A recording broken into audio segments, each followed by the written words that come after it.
ముందుగా సనాతన ధర్మ కుటుంబీకులందరికీ కూడా శుభాభివందనాలు. ఈరోజు నేను మీతో చర్చించాలనుకున్న ఆలయం మైలాపూర్‌లో ఉన్నటువంటి అరుమిల్మెంగు కపాలీశ్వర స్వామి ఆలయం గురించి ఈరోజు మనం తెలుసుకుందాం. పరమేశ్వరుడు స్వయంభూగా భూమిపై వెలిసిన క్షేత్రమే చెన్నై నగరంలోని మైలాపూర్‌లో గల అరుమిల్మెంగు కపాలీశ్వర స్వామి ఆలయం. లయకారుడైన శివుడు స్వయంగా భువిపై అవతరించిన క్షేత్రంగా ఈ ఆలయం వెలుగొందుతూ ఉంది. సాక్షాత్తు ఆ జగన్మాత పరమేశ్వరుని కోసం తపస్సు చేసిన పవిత్ర పుణ్యక్షేత్రమే ఈ కపాలీశ్వర స్వామి ఆలయం. అరుణిమిగు కర్పగవల్లిగా ఆమె పరమేశ్వరుడు పక్కన వెలిసింది. అందుకని మైలియే కైలే, కైలియే మైలే అంటారు. దీని అర్థం మైలాపూరి కైలాసం, కైలాసమే మైలాపూర్ అని అర్థం. అమ్మవారు నెమలి రూపంలో శివుని సాక్షాత్కారం కోసం ఇక్కడ తపస్సు చేసింది.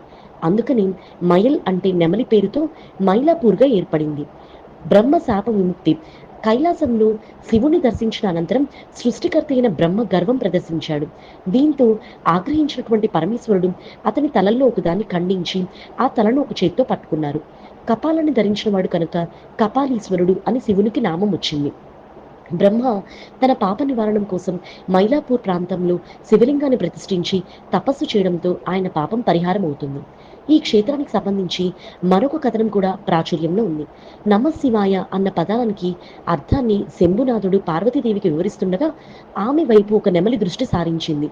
దీంతో ఆగ్రహం చెందిన ఆయన నెమలిగా మారిపోమని శపిస్తాడు.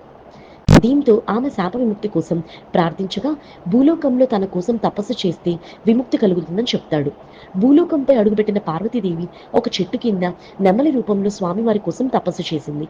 ఆమె తపస్సుకు ప్రత్యక్షమైనటువంటి లయకారుడు శాప విముక్తి చేయడంతో పాటు కర్పగవల్లిగా దీవించాడు. దీంతో ఆ ఆది దంపతులు ఇక్కడ నివాసం ఉంటూ భక్తులకు అభయమిస్తూ ఉన్నారు. రాక్షసుడుకు సురపన్మను సంహరించేందుకు సుబ్రహ్మణ్యేశ్వర స్వామి ఈ ఆలయంలోనే తపస్సు చేశాడు. తపస్సుకు అనుగ్రహించినటువంటి ఆది దంపతులు తమ కుమారునికి వేలాయుధం అనే ఆయుధాన్ని ఇక్కడే ఇచ్చినట్టు పురాణాలు తెలుపుతున్నాయి. రాక్షస సంహారం అనంతరం శరవరుడు సింగారవేలుగా తిరిగొచ్చాడు. దేవలోకాధిపతులైనటువంటి ఇంద్రుడు తన కుమార్తె దేవసేనను సుబ్రహ్మణ్యేశ్వర స్వామికి ఇచ్చి వివాహం చేస్తాడు. దేవలోకంలో ఉండే ఐరావతం దేవసేనతో పాటే వచ్చేస్తుంది. అందుకని వల్లి దేవసేన సమేతగా మురుగన్ ఐరావతంపై దర్శనమిస్తూ ఉంటారు. ఇది అరుదైన దర్శనం కావడం విశేషం.